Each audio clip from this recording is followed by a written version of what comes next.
Tashukuru kwa muda huu kuwepo hapa na kukumbushana ambayo tulipata.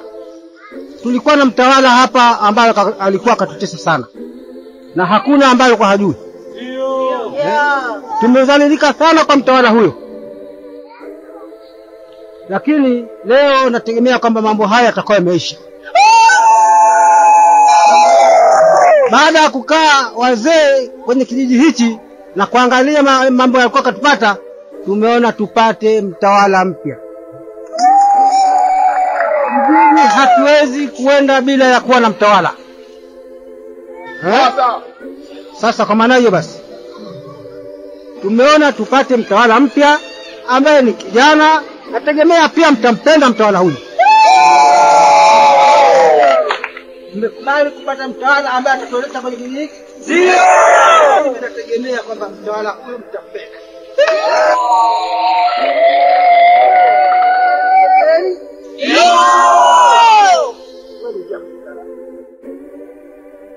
Mtawala karibu sana.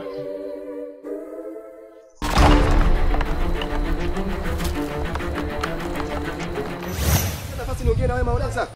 Mauleza. Niache. Nimekwambia niache kufuatilia. Kwani unafuatilia? Lakini Mauleza, mimi mzee nakupenda kweli. Wewe unafikiri kwamba mimi nataka nikuchezee? Nataka nikuoe kweli Mauleza. Nenda mzee Mauleza. Nikubalie mzee. Kwani nina kasoro gani mimi eti? Mimi nakupenda, na kasoro gani? Mauleza, mara ngapi nakwambia kwamba mimi ndio chaguo lako? Na wewe mimi kila siku nahitaji uwe mke wangu. Kwa nini mnachukua nafasi kuongea na ukobela? Nakupa nini? Maana kitu gani cha ajabu huyu? Sikiliza Mauleza, mimi nahitaji kuoa. Achana wewe, nahitaji kukuchezea. Wewe ni chaguo langu. Naomba unielewe. Naomba mniache na mnachanganya. Mauleza. Lakini Mauleza. Unajua nakuheshimu. Nakuheshimu unajua. Wewe unafanya mpaka Mauleza zangu mimi naondoka. Mauleza wako angekuwa kwako singekula shida yake kwenye mfuko. Sikia kwambie, haya mambo nayo yafutafuta utawapata. Nisikize nikwambie. Mimi Mauleza nahitaji kumuoa kabisa ni. Sasa wewe Mauleza nakupenda. Waji uko wapi wewe mchafuzi wewe sio kujua. Sasa Mauleza wa nini wakati utakiwi? Hivi wewe mwanangu unatafuta nini kwangu? Kwani wewe unachukulia? Unajua nakuheshimu. Sikiliza kwambie, Mauleza hakutaki. Nakuheshimu. Lukamba nakuheshimu. Sasa sikiliza. Mwisho utajulikana. Mwisho utajulikana. Sasa toa mato kama kobe. Kwa hiyo nafikiri mimi nakuogopa, si ndio? Mimi nitakuzingua. Utamzingua nini wewe? Una kitu gani cha kuzuia? Sikiliza nikwambie. Wewe nini? Usiniguse wewe komba wewe. Mimi komba. Wewe unatakaje? Mimi unavyotaka, mimi nataka vyote vinavyojisikia ni. Wewe unachukuliaje? Wewe ni komba. Wewe unachukuliaje? Nakutumia Lukamba, mimi unachukuliaje? Ni mpuzi kama upuzi wengine. Lukamba.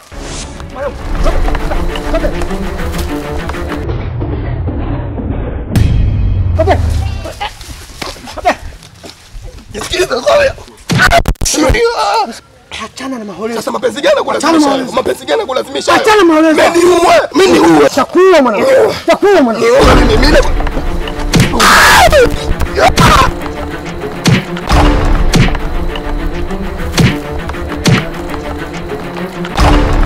Sikiza chakula mwana. Mimi chakula mwana. Nakwambia vipi? Achana Mauleza. Siwezi kuachana na Mauleza ni uwe. Niko tayari mimi nife kwa ajili ya Mauleza. Lukamba. Chakula mwana. Chakula mwana. Takufa.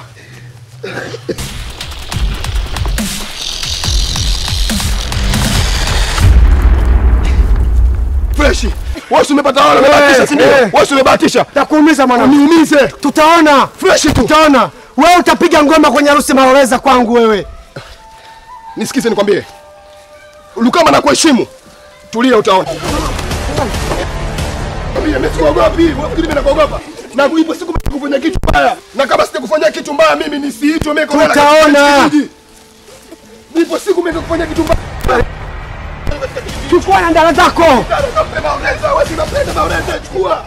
Na kama sitakutafundisha mbwa kwenye kijiji mimi siitwe kwa jina la Kogelo.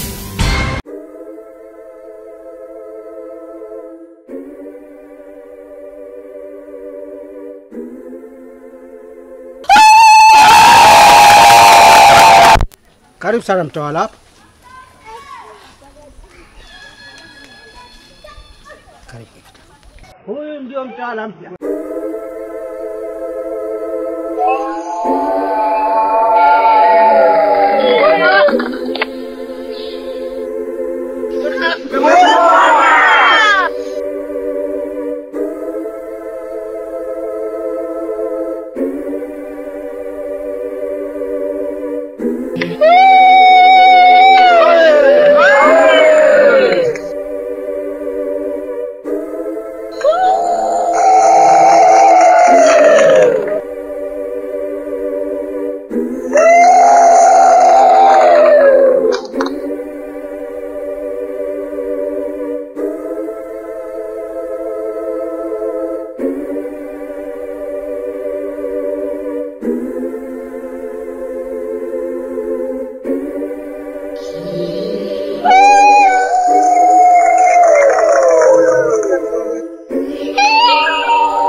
Hawa ndio walinzi wa mtawala wetu.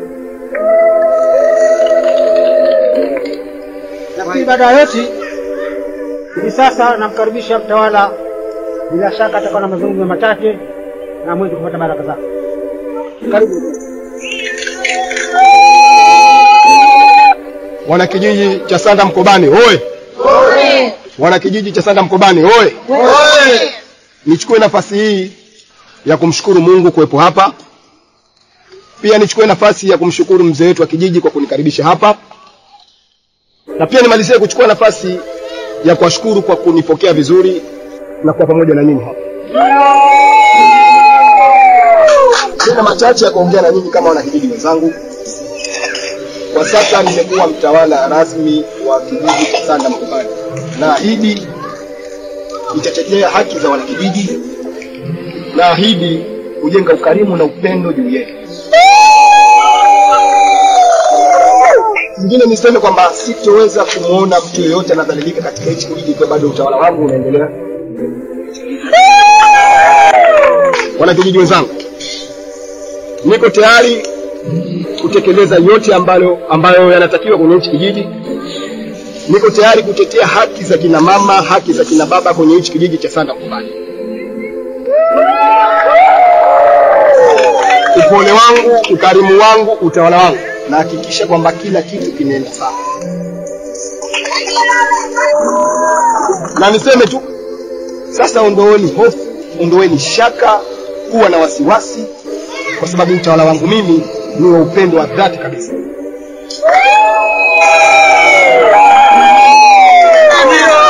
Baada ya hayo sina mengi.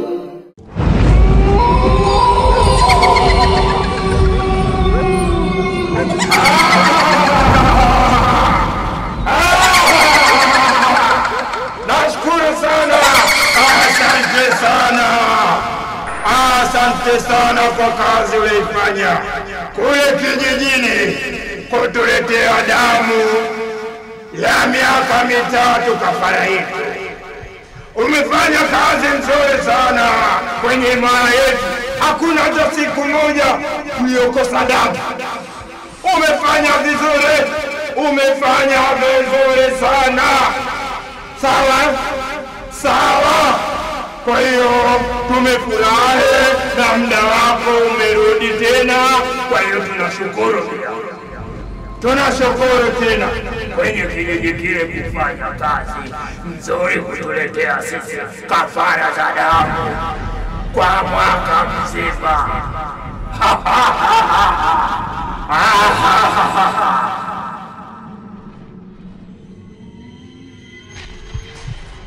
Nashukuru mkuu kwa kazi ulionipa kwenda duniani kufanya mimi alikuwepo. Muda wangu umemaliza wa kufanya kazi. Asante mkuu. Nimeamua hicho kifaa tunikabidhi.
Kazi njema. Ulipo nipi?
Kijana.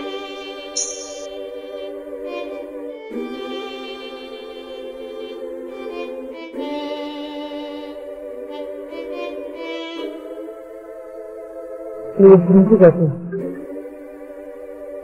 Sasa kupumzika ndio kupumzika basi. Wala tatizo gani? Nimekaa tu nimepumzika ndugu yangu.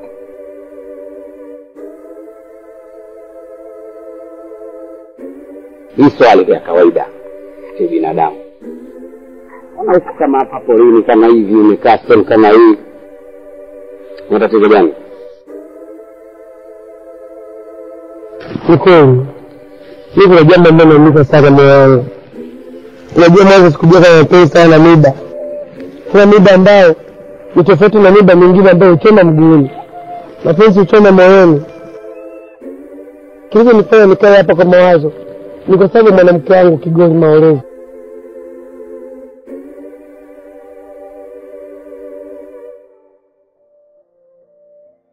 Unataka kuniambia ndio kusababisha uje ukae huko? Ndio. Kuna mapenzi ya mwanamke nimpendaye. Unajua?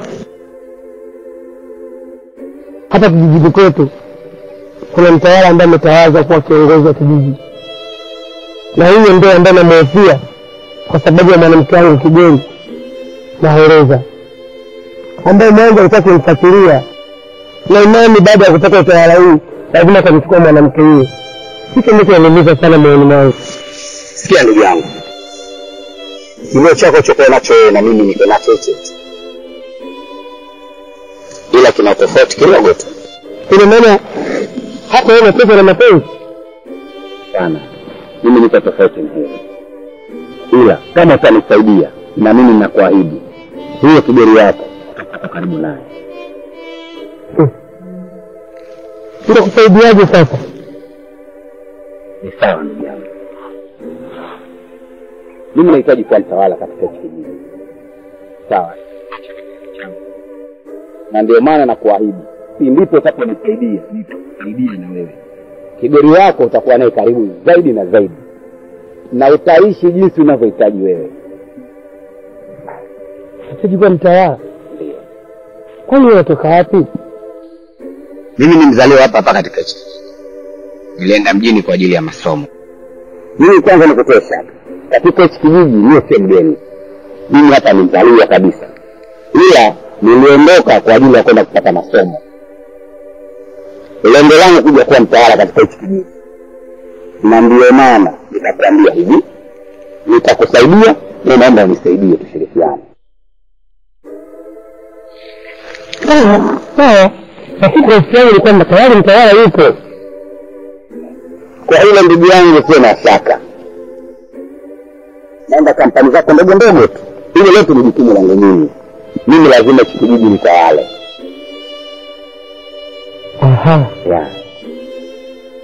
Sawa, utanisaidia sana.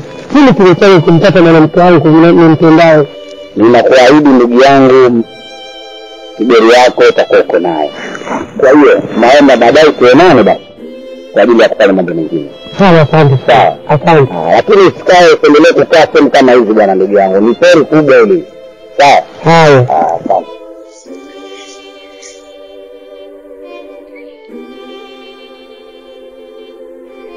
Bwana nataka nisaidie.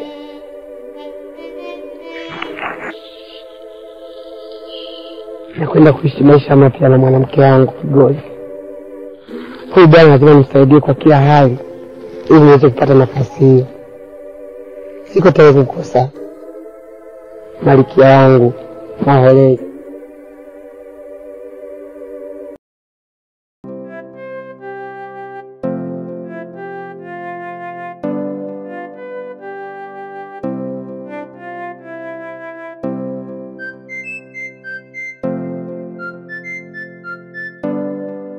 Maoreza. Hapana. Maoreza, unatoka wapi huko? Hivi uko peke yako? Niko na mama ila. Okay, sijali. Maoreza. Kwa sasa nimejiandaa kukuita Ikulu. Nadhani kwamba ni muda mwafaka wa mimi na wewe kupanga na kuongea kwamba tunafanyaje. Maoreza. Bado nakupenda.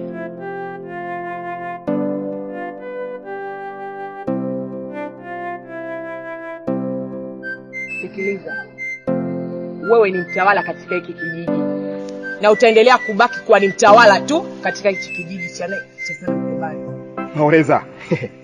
Kuna haja gani na malumbani? Wakati moyo wangu, akili yangu, macho yangu muda wote na kuwaza wewe. Bado tu unanikataa wakati ulikuwa nakusubiri muda mrefu. Maoreza. Sikiliza. Wewe ni mtawala katika kijiji. Na huwezi kutawala moyo wangu, umenisikia? Huwezi hata siku moja kutawala moyo wangu. Niache moyo ufanye kazi yako. Kile Maoreza, nimeona warembo wengi, nimeona vigoru wengi katika hichi kijiji. Lakini sina habari nao, niko na wewe. Wewe ni mrembo Maoreza. Ni mrembo ambao unawashinda wote katika hichi kijiji. Unaanzaje kunikataa mimi mfalme? Ina maana wewe kwa mfalme unataka unisumbue mimi, sio? Kila ninapokuambia sikutaki, elewa. Sikutakiwi. Utakiwi baba. Hayo mavazi yako mimi bado hajashughulisha. Maoreza. Kwa sasa najiandaa kupita katika himaya yangu. Hivi kwa nini bado tuna malumbano? Msubiri falme. Cheo chako cha kifalme hakinishawishi mimi wewe kwa ni mwanaume wangu au mpenzi wangu au ni mke wako mtarajiwa hata siku moja. Unajidanganya.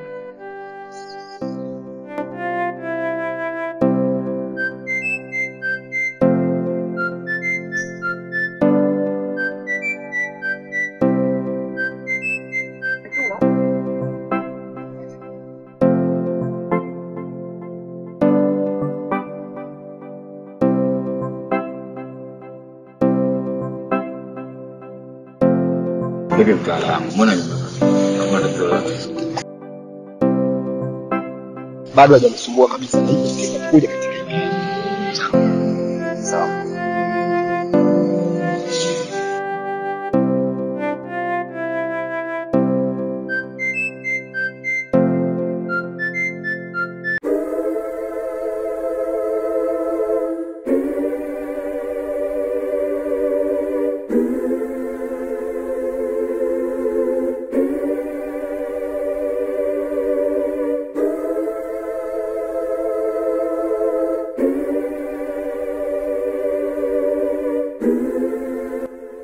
Sina haja salamu ala kalamu. Mguu huu umekupata wewe. Laidi kivyo unavyofagia unavyoweka usafi, ungeweka mpaka roho ya mwanao ikawa safi. Hivyo nataka nikuulize, umetoka huko mbio, hiyo ndio salamu ndio kitu gani? Tabia alionayo mwanao si nzuri ya kufuatana na mwanangu. Kulikoni? Tena nakwambia nikaja mbaini na ujauzito hata kama una siku hizi 2 tunatoa. Kwani kuna ajabu gani mwanangu katika kijiji hichi kutembea na mwanangu? Sina haja kuchanganya ukoo na damu na nyie. Ukoo wetu una matatizo. Utajua wewe, lakini mimi nishakwambia. Wakija na mwanao tena umwambie. Mimi usinifanyie kelele mtu mkubwa. Utajua wewe, lakini mimi nishakwambia. Mimi nishakwambia kwa taarifa yako. Akija umwambie uzuri.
Asante sana Maoleza kunipa nafasi ya kuweza kukaa na wewe sehemu tulivu kama hii.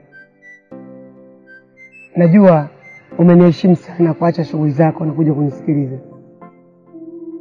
Maoleza, mimi ni mwanaume ambaye nateseka sana na penzi lako. Moyo wangu unaumia sana kila ninapokuona katika kijijini. Lengo langu natamani uweze kuwa mke wangu Maoleza. Uweze kuleta heshima nyumbani katika familia yangu. Maoleza, mimi sielewi kuhusiana na swala lako wewe na Kobero. Kwani leo nataka kujua ukweli. Kati ya mimi na Kobero ni nani ambaye unamhitaji? Kati ya na Kobero, mimi nakupenda wewe Lukamba. Mimi siwezi kabisa nikampenda Kobero. Na nakuahidi kuwa lengo lako lote litatimia kutoka kwako. Chochote unachotaka kwangu.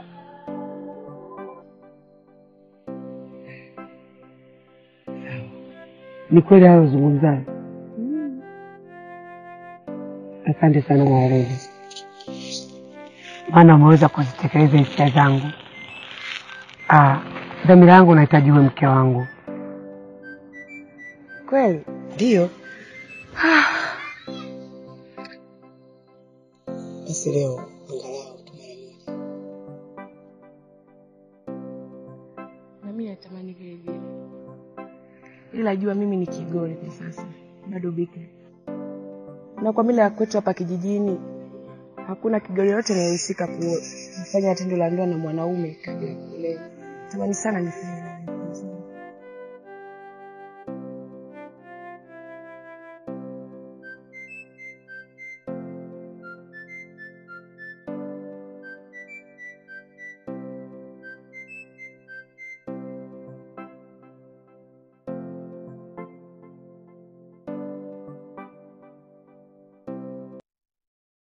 Maoleza mwanangu. Maoleza. Hiyo kwa ni maisha kama haya tunaoishi. Mpaka lini? Maisha kama haya. Wewe ushakuwa mtu mzima tena sasa hivi jielewe na nafika hatua utahitaji mwenzio. Tufikiri hii hali tunayoishi. Au unajiona mdogo tu, ingali mdogo tu, na mimi nilikuwa mdogo hivyo hivyo. Nimefika hatua mpaka sasa hivi ninapika jikoni na nimeolewa, nimepata mwanzo. Na tumo tunaishi katika mazingira kama haya.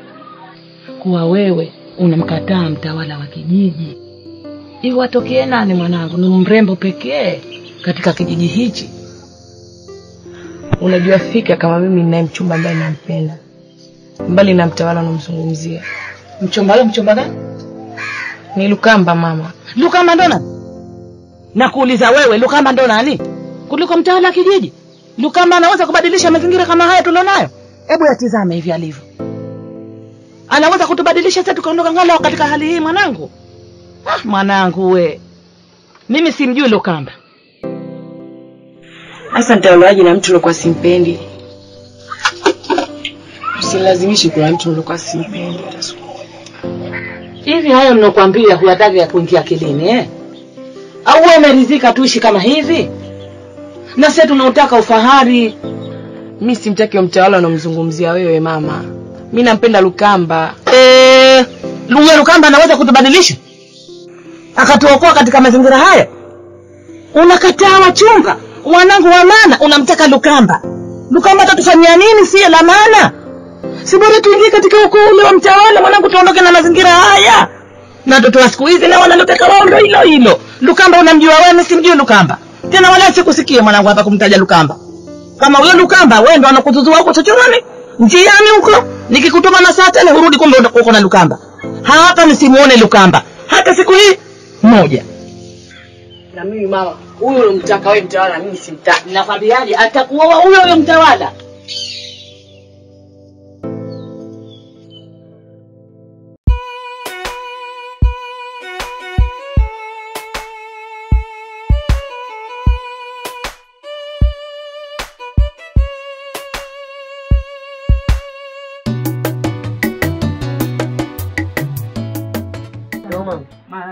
Mwanangu wewe kwanza wewe unapenda kweli? Itabidi leo mhogo tu wake, usikumenya tena nikupikia ndizi. Mama, nimezunguka huko kote natafuta masherisheri nimekosa. Kabidi nipitia ndizi hapo. Najua wewe unapenda ndizi wewe. Dada. La kwangu au? La kwangu. Kasha chukua. Sasa wewe unajua kama hapa tuko watu wawili. Yaani umemletea mdogo wako tu? Unaonesha mdogo wako unapenda sana. Mimi si mdogo wake pekee. Huyu lazima ale ili siku moja kaolewe akazae watoto wengi. Hawenge muhogo. Mimi ndizi tufanye tunaende. Kakako unajua kwa ndizi. Kaja mama Oleza. Maneno alioniambia mama Oleza mimi leo hapa katika hii nyumba yangu. Sikutarajia mama Oleza ataniambia maneno kama hayo. Kaja hapa kagomba mpaka amefikia nini hadi kunitusi mie. Anasemaje? Hivyo mwanangu nataka nikuulize. Hivi katika hichi kijiji kizima hujaona baba mwanamke ila Maoleza? Amesema mwanawe uachane na mwanawe, hakutaki wala hataki huko wetu. Ameanzia hapo mpaka kufikia huko. Mimi Maoleza ndo mwanamke ambaye nampenda. Na nimezunguka kokote. Bado nashindwa ishi hapa. Mimi nasema katika nyumba hii kuja Maoleza humu. Sitaki iwe mwanzo leo, mwisho leo jina la Maoleza humu ndani. Hivyo wewe mwanangu kwa nini usikii? Mama, lakini si usikii. Lakini nani ni mtoto mdogo kuingia katika mambo yasiokuhusu watu wazima. Sasa kusikia hili jina Maoleza. Hapa kwangu nasema vipi na ife. Mwanzo leo, mwisho leo. Mama bwana, mimi napenda Maoleza hapo. Hapa haiwezekani hapa. Jinga tu hapa alipo. Nitoe miogo hiyo tubidi kwenye ndizi tu. Haraka pata kuja. Mama huko ni kunionea. Unampenda sana na wewe Maoleza wako. Au unapenda yule mama yake haji mimi ananitusi tu hapa. Mama sio hivyo, lakini kaka sasa ndio shampenda, sasa nadhani nafanyaje? Nitokeni hapa. Wewe unajua kupenda mtoto mdogo hapa. Haya. Chukua ndizi ukamenye. Maana kile ukiambiwa wewe hapo baada yako wewe uvivu tu.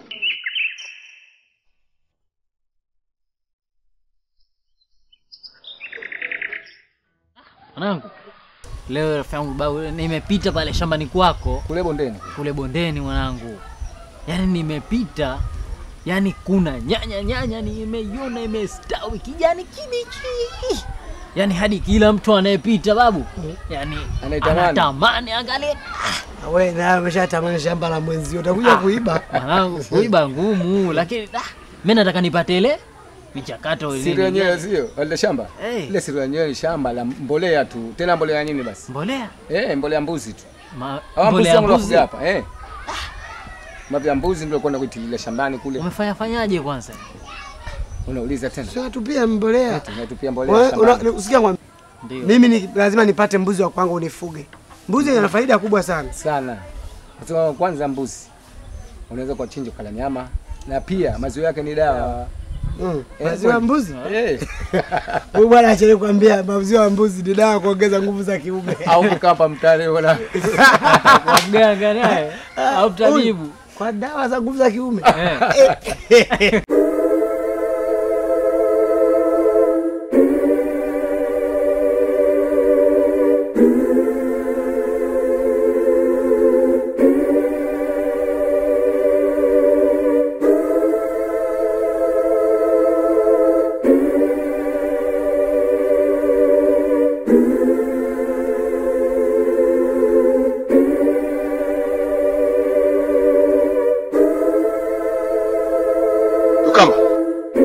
Nimekutumia ujumbe uje kwangu, haujaje. Kwa nini?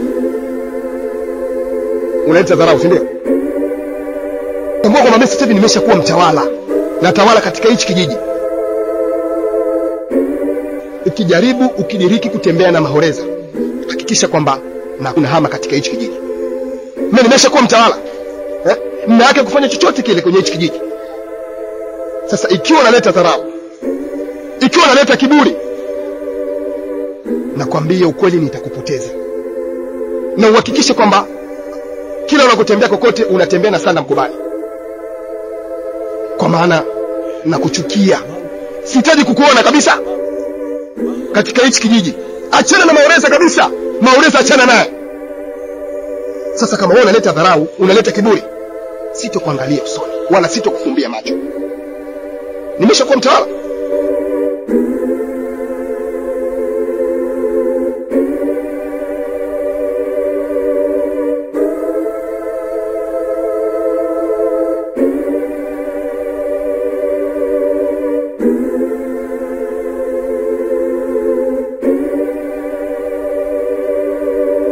Tawala utakuwa wewe bwana.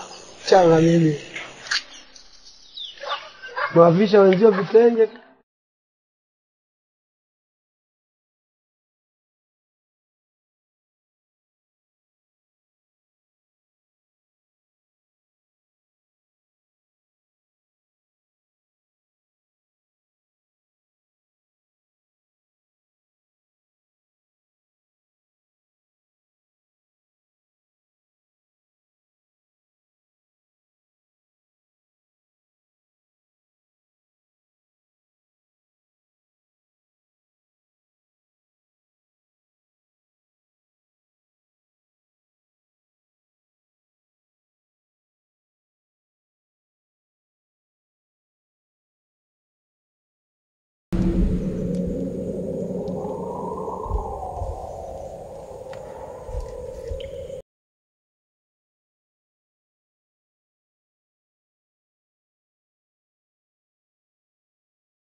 Wewe nani?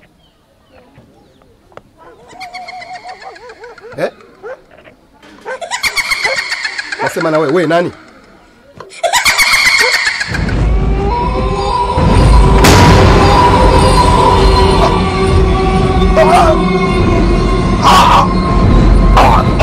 No.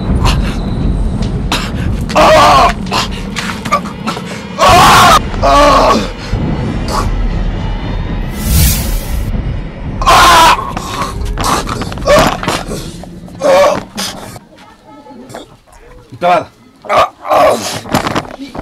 Nini? Mtawala. Nini kimekukuta? Mtawala. Kulikoni jamani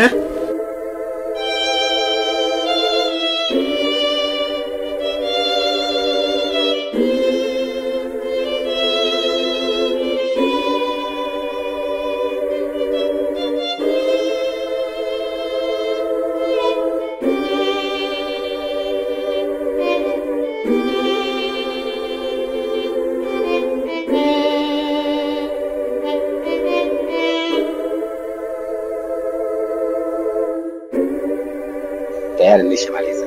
Hadi sasa.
Jamani, habari gani? Safi. Unajua rafiki zangu, lazima muda mwingine tu tunazungumzia mazungumzo ya maendeleo kijijini. Ndio. Unajua kijiji chetu hiki kipo nyuma sana kimaendeleo. Sana. Na hili swala hata wenzetu wakitoka kwenye ukata mkaa tuwaambie. Ndio. Au sio bwana? Ndio. Mimi bwana katika kuzunguka nilikuwa natafuta mashelisheli. Nimeparamia mti wa mshelisheli kule nikakosa. Nilipojua mshelisheli hivi naangua mashelisheli.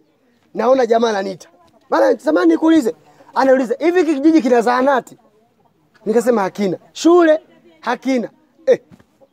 Akashangaa sana. Umeona bwana?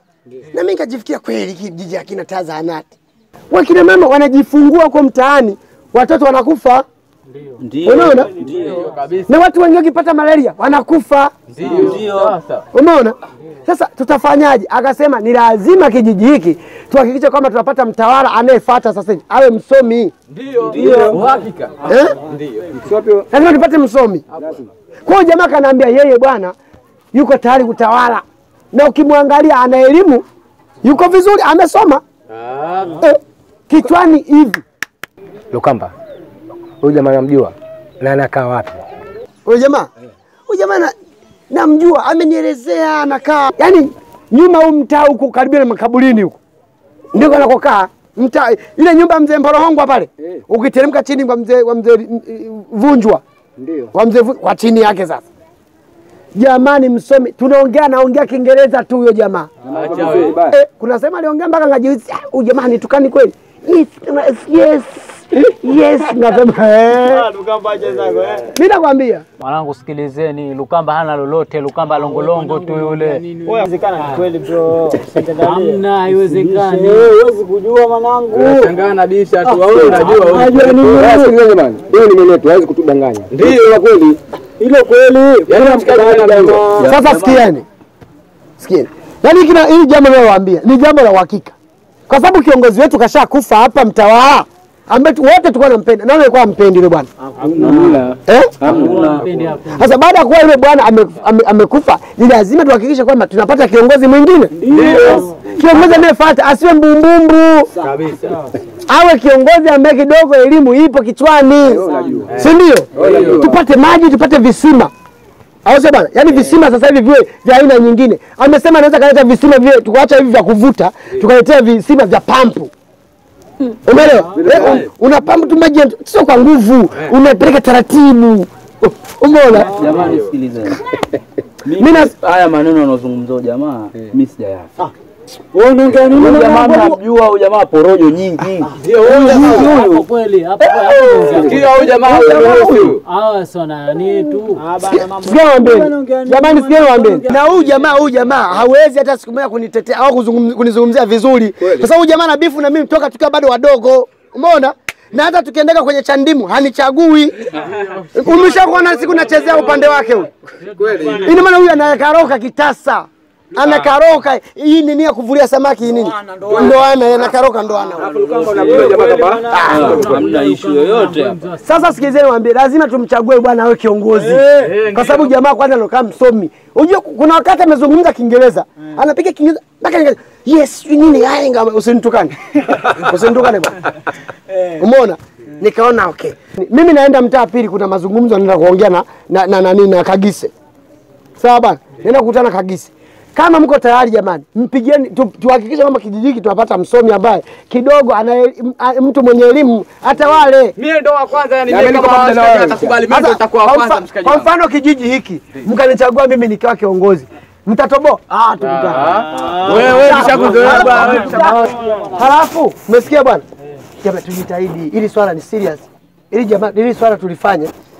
Tumchague msomi sasa hivi.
Aliniambia tuweza kupata shule.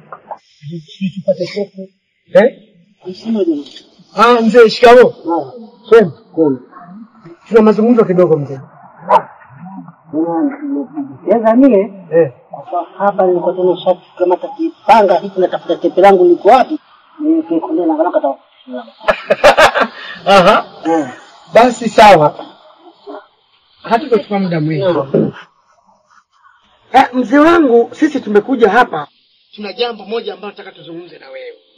Na hili swala litakuwa lina faida kwa kijiji kizima. Wapi sio? Kijiji kizima. Sio wewe peke yako. Si ndio ndugu yangu? Ndio. Kuna kijana ambaye amekuja hapa kijijini. Kijana huyo ni msomi, yeye ni mzao hapa. Mzao hapa. Ndio bwana. Kijijini hapa. Bwana alikuwa kwenye masomo muda mrefu. Sasa baada ya kuzungumza naye tukagundua kwamba yule bwana anatufaa sana kwenye maendeleo ya kijiji. Hivyo tunajaribu kuzungumza na watu tuweze kumpa nafasi ya utawala. Yaani imekuwa kama bahati sana. Kwa sababu kwa muda mrefu kijiji chetu cha Sanda Mkobani kimekuwa hakina maendeleo. Maendeleo hakuna. Ni lazima tupate msomi ambaye anaweza kuongoza kijiji hiki. Yule kijana katika mazungumzo yake tumegundua kwamba yule bwana anatufaa. Na ni msomi haswa. Ni msomi kwa sababu anavyozungumza mwenyewe unaelewa. Uongo ndugu yangu. Haswa mtu niweze kwenye hawa maendeleo. Na hapa ninapanga. Na shamba tunakulima kwa je. Wewe umeshatoka kidogo kwa kulima kwa jembe? Ndio. Mzee, labda nikwambie kitu kimoja. Naam. Hayo matatizo yote yataisha endapo kwamba tutampa nafasi ya kuwa mtawala wa nchi. Kwa sababu kwanza kijana ukimwangalia tu mtazamo wake, unamuona kama kweli huyu. Lakini nchi yetu hichi ni kikubwa, kinakuwa siku hadi siku. Kinahitaji mtawala ambaye ana elimu. Kila siku tunaweka watawala ambao hawana mbele, hawana nyuma. Huyu ana elimu yake, bila shaka tutapata maendeleo ya kijiji chetu. Na katika mazungumzo yake kasema lazima tupate shule, tupate soko na maendeleo mengine kwa jamii ili tuweze kupata kilimo cha kisasa. Umeona? Hivyo ni vitu ambavyo vinawezekana na wewe hutolima tena kwa jembe au sio bwana? Ni kweli. Unajua na katika vitu ambavyo amenishawishi amesema kwamba kijiji chetu hiki ni lazima tupate shule, tupate soko, tupate maendeleo ya kutosha. Visima, si ndio? Ndio. Hivi tuweze kuanzisha kilimo cha kisasa, kilimo cha kumwagilizia. Yale maji kwa kuteka kwa vyoo hivi. Mambo ya visima. Vinakuja visima na nini sasa? Vitakuwa tutakuja visima vya pampu. Vya pampu Visima vya pampu vitakuja katika kijiji. Sababu jamaa anaahidi. Tusome. Visima vya vitatusaidia kwa masuala ya kumwagilia, kilimo cha kumwagilizia na mambo mengi. Kuna mambo mengi yanayozungumza yananiingia akilini kabisa. Sawa. Ninapokea. Basi kama umepokea mzee, tunachokuomba. Tunakuomba kama mzee wa kijiji. Uwe mstari wa mbele kupiga kampeni ili kijana tupatie. Ndio. Kupitia kwako wewe, bila shaka wana kijiji wote wataelewa. Sasa nipige kampeni au niwaambie? Ni swala la kuzungumza hadharani kwamba kwa sasa yule ndiye anatufaa. Maana wewe ndio unaaminika kijiji kizima, wewe ndio mzee wetu. Asante sana. Asante sana. Kwa hiyo sawa mzee, acha sisi tuende. Ona. Jamani mimi nina siri. Siri gani hiyo tena? Yule mzee aliyokufa alikuwa mtawala yule. Alikuwa mume wangu mimi.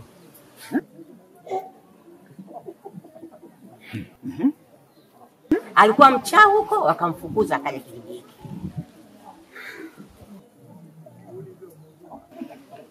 Maana tulikuwa tunagombana sana na mimi. Sababu kamchukua mwanangu, kampeleka Kilingini. Kilingeni? Kampeleka Kilingeni. Nakwambia namtaka mwanangu. Mwanangu yuko wapi? Wewe niambie mwanangu yuko wapi? Mwanangu yuko wapi? Hivi mimi kile kizao waishie chini. Kile kizao waishie chini. Kwa nini unanifanyia hivi? Wewe bwana nakuuliza, mwanangu umempeleka wapi? Mwanangu simuoni. Leso anasikia ngapi sijamwona mwanangu? Wamempeleka wapi mwanangu? Mbona hunijibu? Mimi namtaka mwanangu. Namtaka mwanangu mmoja tu kama roho. Hata kwa sababu ujana uchungu kuzaa. Mimi ndio niliona uchungu, nikabeba mimba, nikazaa, tabu zote nimezipata mimi, naona uchungu wa mwanangu. Unataa haya? Umeua kijiji kizima. Unaenda kumuua mpaka mwanao? Unataa aibu kweli? Unataa uchungu wa mwanao? Mimi nishasikia sifa zako. Kwa mwanangu umeshamuua. Kwa nini unaniulia mwanangu? Kwa nini unaniulia mwanangu? Umeshaua watu wengi kijijini hapa. Kwa tu tuachane na mimi. Sitaki na kwa piku kukatana na wewe tena. Maisha yangu yote mwenyewe namtegemea mwanangu, atanisaidia. Leo mimi atanisaidia nani? Kwani kuniulia mwanangu? Unaitika nini kitu una nini? Na kutolea siri yako kama wewe bwana wewe muuaji. Kijiji kizima ndio uwa wewe. Naondoka. Naondoka kabisa. Tunaachana kwanza leo. Tunaachana naenda kwetu. Kana hivi nasemea mbali. Nichukue tu vyombo vyangu niondoke. Sina haja kukatana na wewe. Mwanaume muuaji kabisa wewe. La, unatisa mimi. Yule mzee aliyokufa alikuwa mtawala yule. Alikuwa mume wangu mimi. Alimchukua bado mdogo akampeleka kule Kilingeni. Yeye ndio mtoto wangu mimi wa kumzaa. Seleweka huyu? Seleweka huyu. Sasa nakaa siku 2-3 na mwana mtoto anatawaza. Yule mtoto si wa kawaida. Sasa mzangu, hii kampeni kwamba tunalitoa msomi wenyewe ndio huu. Halafu mimi nilijiuliza, huyu msomi kakulia wapi? Namuona tu mtoto wa nani hajulikani. Mimi kasema haya sasa mimi na kitu kidogo hapa. Kitu hiki nataka tunasaidiwa na kijiji. Unasemaje? Kwanza sina budi kufurahi sana na kumshukuru Mwenyezi Mungu. Nashukuru kwa ushirikiano wako ulioweza kunipa.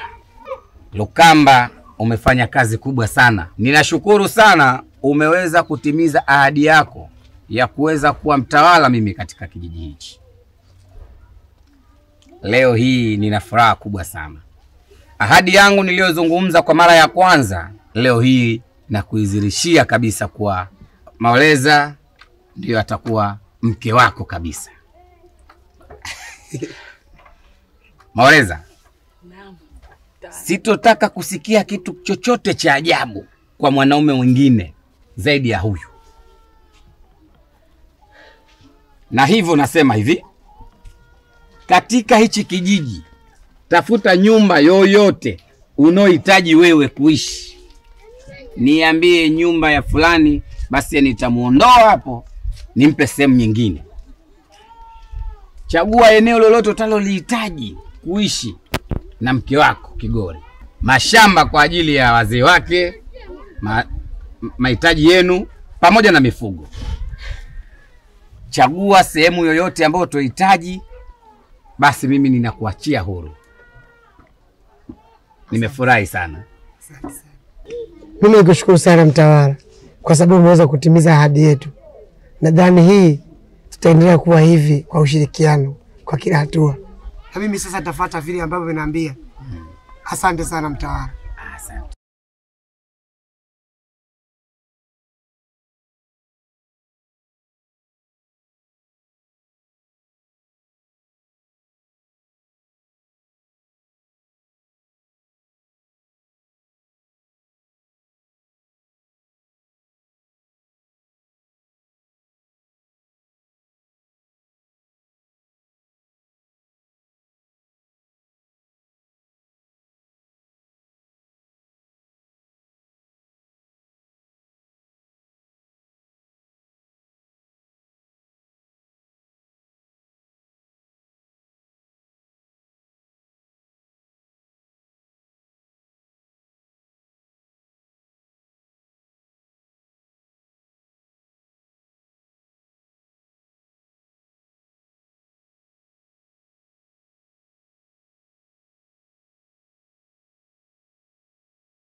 Fanya subira basi, kazi kidogo mtu wangu.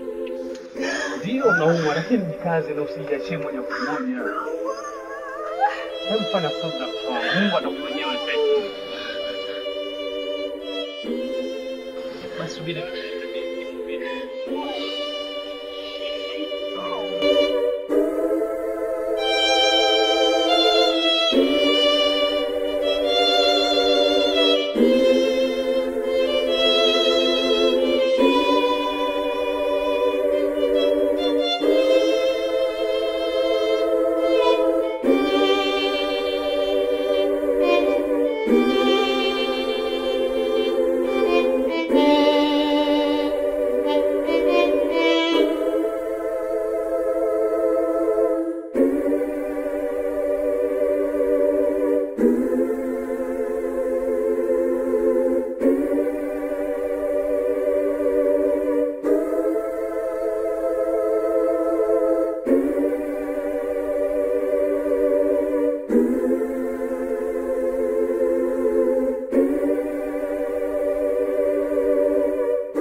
Wa kiume.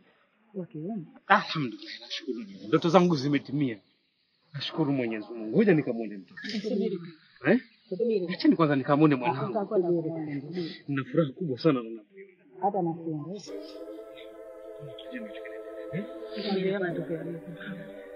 Kipia kujifungua salama na salama.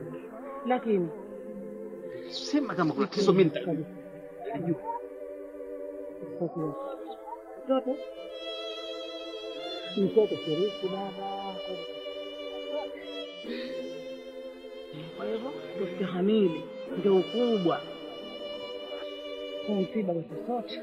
Sio yule tu. Hajaonewa yule malaika wa Mungu. Lakini mama, hivi mimi nimekosa nini mamangu? Mimi nimekosa nini? Nilitegemea kwamba nitapata mtoto ambaye atakuja kusaidia maisha yangu baadaye.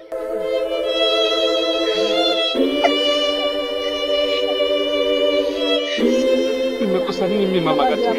Makosa baba.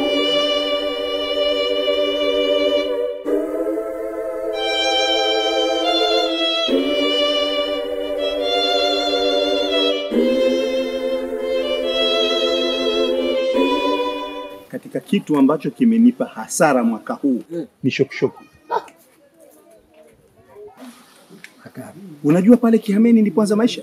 Ndio. Baby shokshoki yangu imepukutika yote. Hakuna kitu. Kinjai.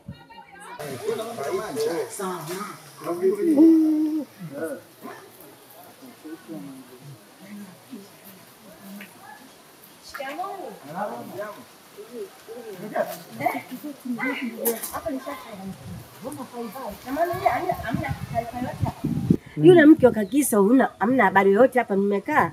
Taarifa gani? Habari gani? Si alikuwa na mimba? Amejifungua mtoto amefariki. Mambo yamekuwa mengi hapa mtaani. Bado tusiwazae. Twende kwanza mazikoni. Sawa.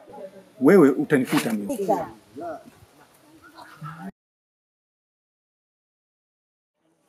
Wanakijiji oye!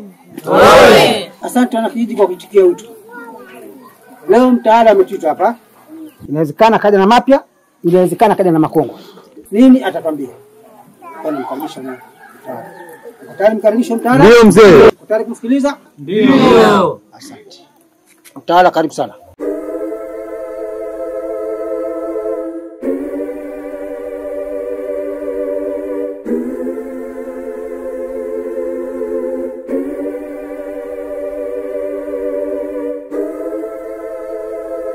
Wana kijiji oi. Oi. Wana sanda mkubani oi. Oi. Ninakushukuru kuweza kufikisha tukiwa na hali ya uzima siku ya leo. Kwanza mshukuru kuwa mumepata kiongozi bora katika lazima tufanye mabadiliko. Wana kijiji wote. Oye! Kila mtu anahitaji maendeleo ya kisasa zaidi. Na kwanza napenda kuwasihi swala la kufa kwanza. Vifo ni kawaida kabisa. Kufa kawaida. Leo unaweza ukafa wewe, baadaye ukafa wewe, halafu ukafa wewe. Hata na wewe. Na wewe mzee. Nikabakia mimi. Ni kawaida, sio swala la kusikitika. Kwa sababu kufa kumeumbwa na mwenyewe Mwenyezi Mungu. Wana kijiji hoye. Hichi kitu tusikiogope. Maendeleo ambayo tayari niliyopanga kuyaleta katika kijiji hichi ni kujenga zahanati.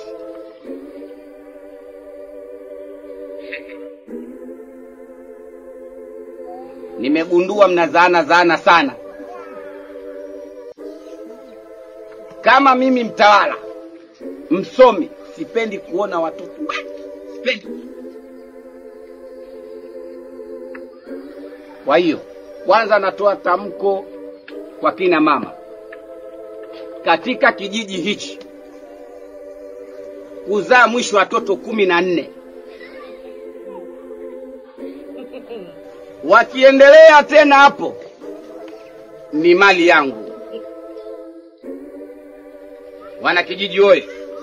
Na nyinyi akina baba, hizi tabia za chochoroni hizi sizihitaji. Ukiwa tayari unahitaji masuala ya ndoa, sogea kwangu hapa. Utafanya taratibu na utaoa. Tumekubaliana?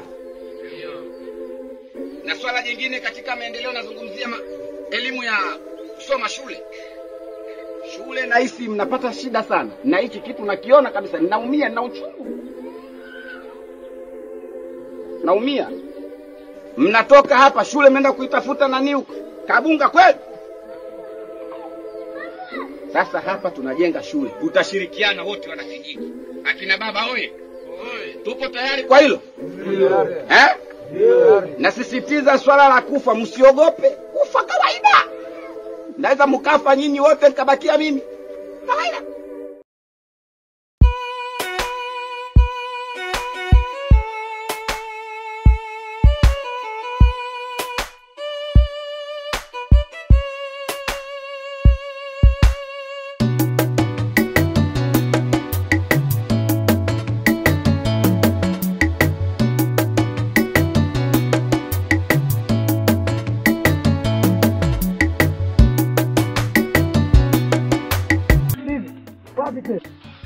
Mwanangu, nilikuwa nakutafuta, nikajua wewe mtoto nikampatia wao.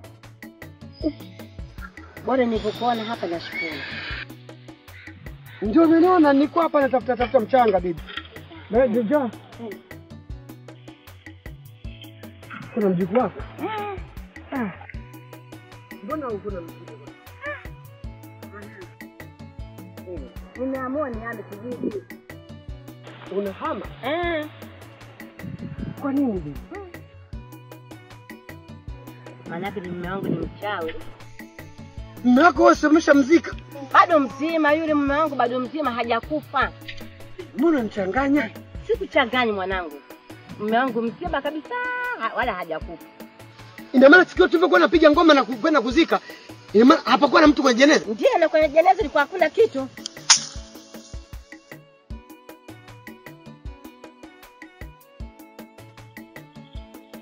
Bado unachanganya ujue. Sikuchanganyi.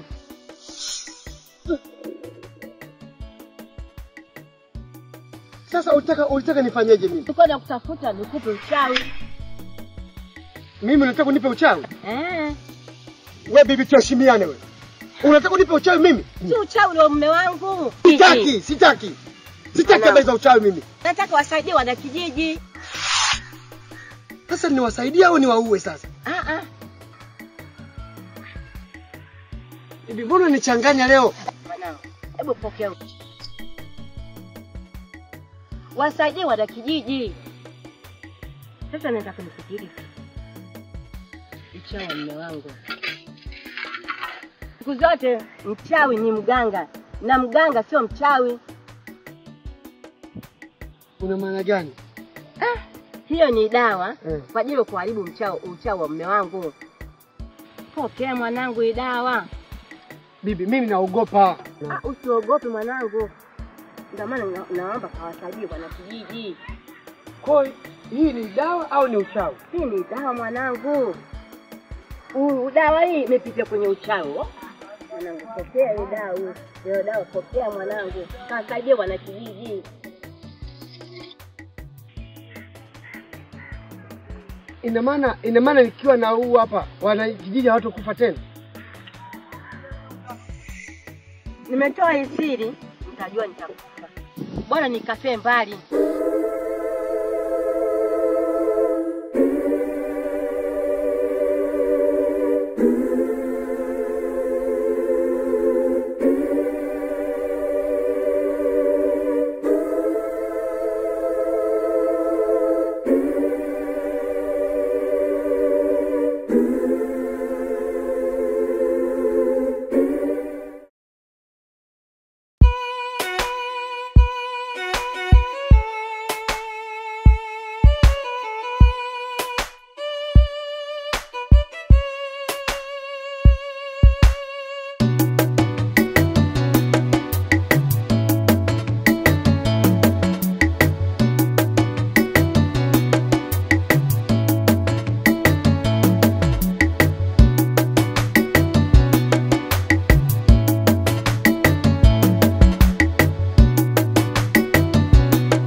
Kama mzee.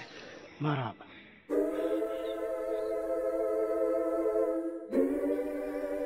Yaani leo kweli baba namshuhudia mtawala kabisa anaongea na nyoka. Nakwambia kweli haki ya Mungu babangu, nyoka kabisa anaongea na mtawala. Tena kibaya zaidi namkuta kwamba anaongea nyoka. Watu wanataka kumbani kwenda kuzimu. Na tena hapa inatakiwa kafara. Kuna kingine chochote. Na kafara hiyo ya mbuzi wala ng'ombe wala ya mtoto mchanga. Ni mbuzi.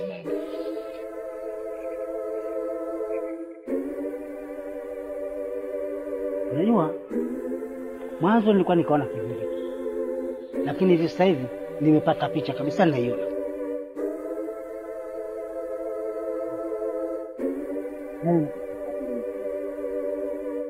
Hiyo kuondoka huyu, kisha kuondoka huyu, napata picha nzima.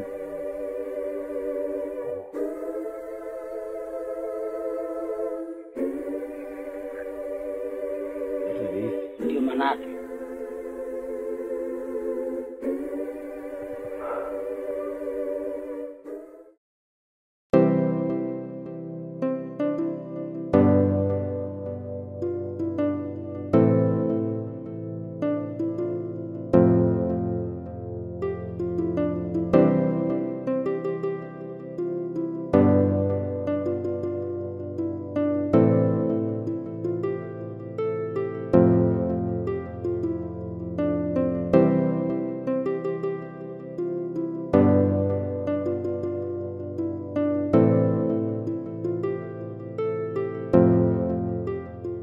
Bibi, unaenda wapi lakini?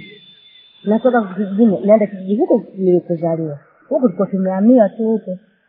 Bibi, lakini mfungasha kila kitu. Kwa nini unahama? Wana kijiji wameshajua kanuni, nishatoa asili zao. Wataniua. Mimi nyimbo sitaki kabisa kukaa tena. Bibi, kwa hiyo unaamua kuondoka. Ina maana kila mtu kwenye kijiji anataka kuondoka. Sisi tutabaki na nani tulokopo hapa? Mimi sikai tena mjukuu wangu. Mimi naondoka. Naenda kwa kijiji nilipozaliwa. Huko tulikuwa tumehamia tu sisi huko. Wananchi hawakuui kwa sababu wanakujua. Umeona? Wewe huna uchewe wowote wala hatojua hicho kitu. Wewe rudi huko japo ukae na sisi. Kwa sababu nishatoa asili za watu. Wameshasikia. Bibi, kwa hiyo mkiondoka hapa nyote Watu wengi washahama katika kijiji na wao wanataka kuhama. Unafikiri nani atabaki katika hichi kijiji? Nakuomba bibi yangu, urudi basi kwa sababu hamna mtu mwingine. Sirudi mjukuu wangu. Kwa hiyo vyombo na mjukuu wako naondoka. Bibi nakwambia mimi kitu kizuri. Naomba urudi kule kwa sababu wewe ndio mkubwa ambaye uliobaki pale. Kwa hiyo ukiondoka wewe kwenda huko, itabaki sisi tubaki peke yetu pale.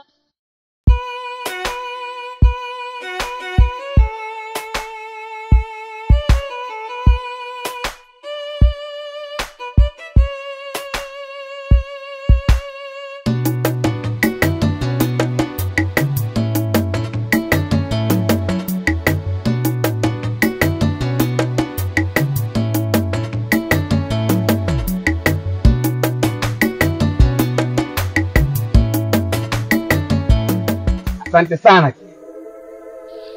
Asante kwa ushirikiano wako uliweza kunipa. Mpaka kwa leo ni mtawala katika kijiji. Usijali mtawala. Mimi nimefanya hivyo kwa mapenzi yangu makubwa kwako. Na furaha ya moyo wangu nilitaka kijiji hichi kiongozwe chini ya mimi. Asante sana. Kwa ambazo nilizoweza kukuahidini wanakijiji. Ukiwepo wewe ni mmoja wapo.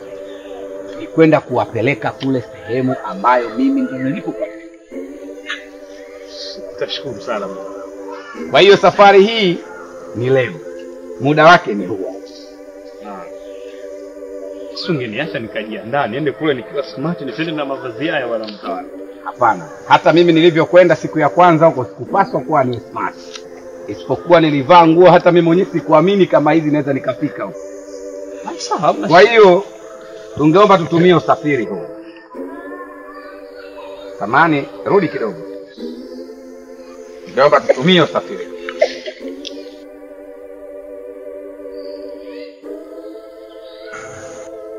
Acha utani mtawala. Acha utani mtawala. Ni kweli, twende zetu.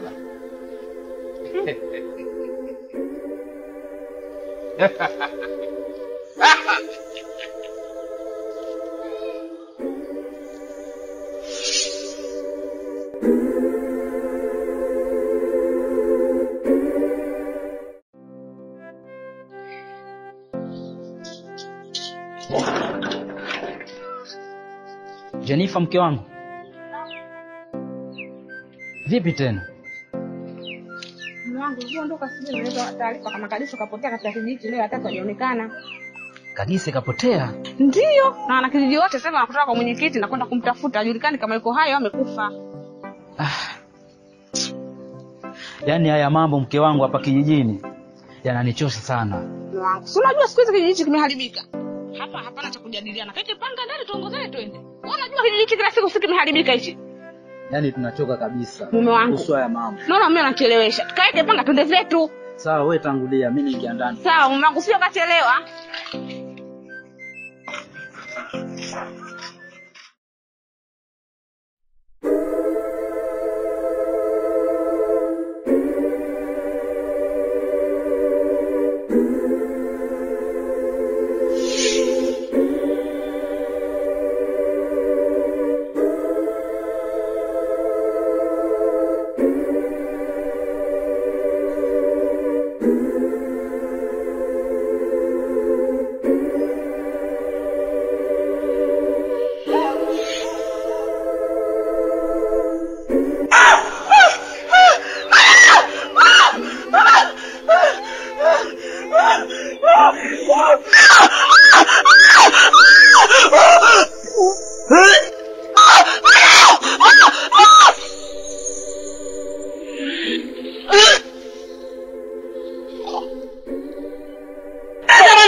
Hapa sasa, hapa umekaja kazi nzuri sana.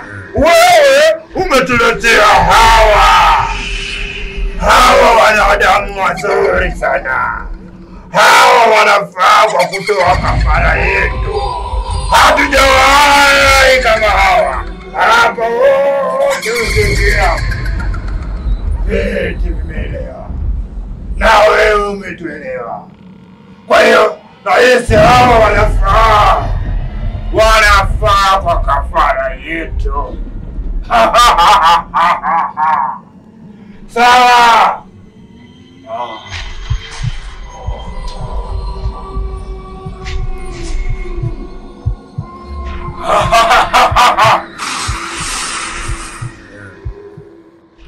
Mkuu, umeniagiza kuleta Kigori. Tayari Kigori huyu hapa. Ingawa kuwa nimepata kazi kubwa sana, kwa sababu mtu ambaye nilienda kumchukulia Kigori wake ni mtu ambaye tuliwekeana ahadi mimi na yeye, kwa kunisaidia kuweza kuwa mfalme, na yeye pia nimsaidie kupata Kigori wake huyu. Kazi kubwa sana ambayo nilojifanya.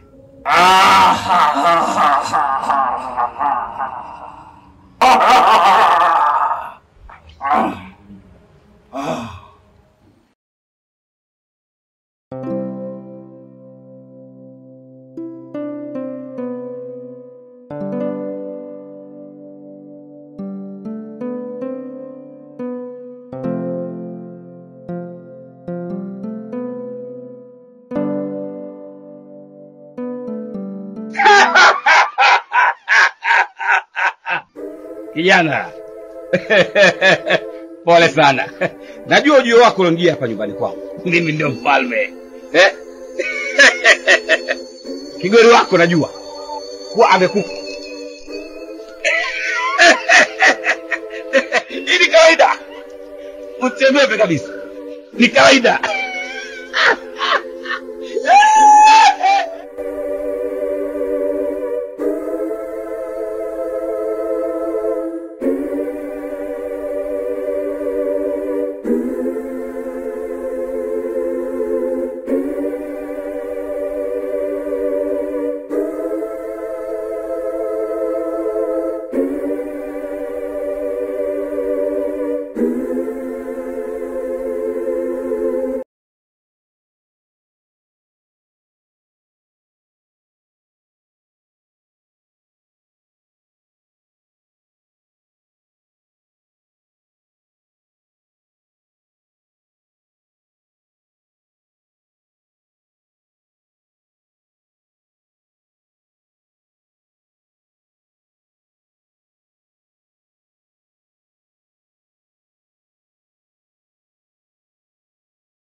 Leo wanakijiji tumekusanyika hapa na hali ilikuwa kwa kuni yako unaiona, ambayo hii hali imekutosha tena, tumechoka nayo. Kila siku tunamwambia kwamba kufa ni kitu cha kawaida. Unaona mambo mazuri sana, lakini kama hicho kidogo hakifanyi. Vijana wengi hapa kijijini wametofauti, yaani wametoweka kwa mambo ya mazingira kutatanisha. Hata kabisa leo kaondoka kwa mazingira kutatanisha. Lakini kama haitoshi, hata binti huyo unataka huyu leo awe mzima. Leo unataka huyo awe mzima. Ndio. Leo kama vipi tumpige ana maana. Ngojeni. Mimi na uchungu naye. Hapa kukaa huyu mzee. Wewe pigwe. Anaekwa huyu. Bwana sikilieni. Najua kwamba linawauma sana. Tena ni mato. Lakini kwa kujua kwamba kuwa ni dhambi. Mimi nitanichinja kama kuku. Ndio. Najua kwamba kuwa ni dhambi. Tena kosa la jinai. Leo hii kabla ya kesho wewe. Leo kabla ya kesho awe mzima. Hapa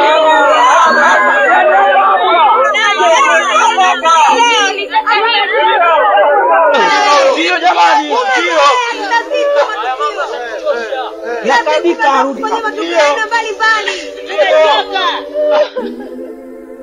Umetolewa?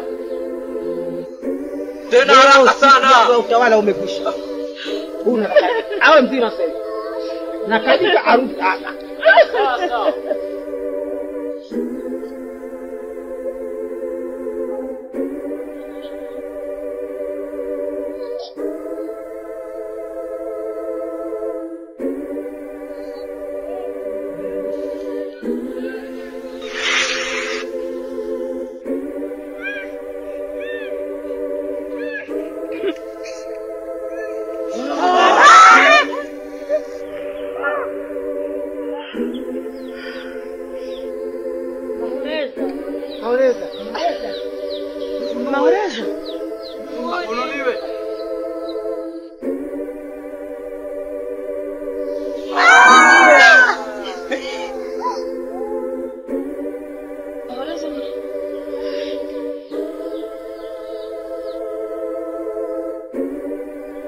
Unaona tufanye kuanzia sasa hivi azungumze. Upo? Azungumze huyu.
Unaona anafanya mtaala?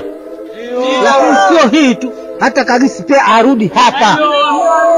Tena arudi leo.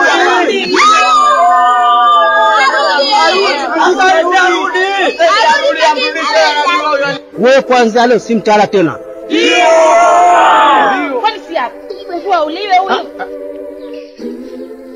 Mlinzi wangu. Kuna mlinzi hapa, wewe si mtaala tena. Sasa kama sina mlinzi leta mlinzi wangu. Unachotaka sasa kumleta tena. Nani? Kagisi. Hapa umlete Kagisi. Mlinzi wangu. Jo.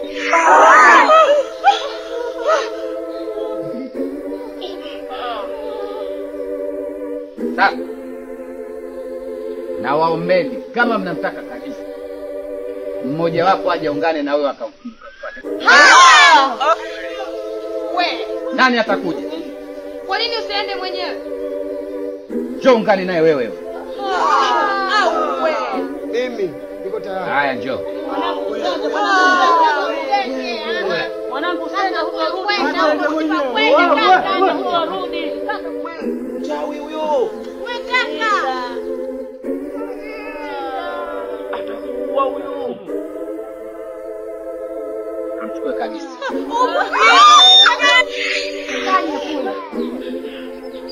Wewe bado unatonesha mizungu. Sasa uone wako asirudi hapa. Hapa asiporudi na wewe utaangamia. Nitakuchinja kama kuku. Mwanangu leo arudi hapa nimuone mmangu kabisa. Ole wako asirudi.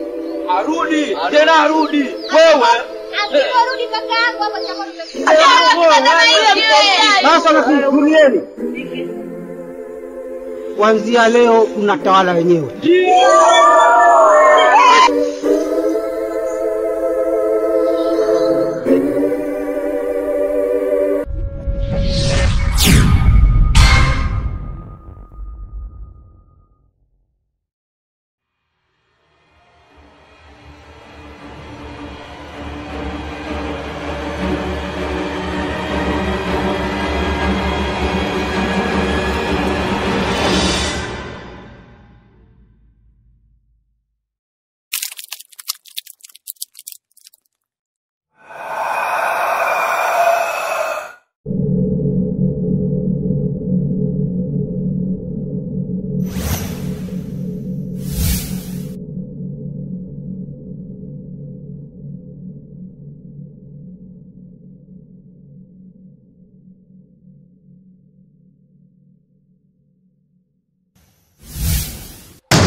Kagise! Ongea basi Kagise! Kagise!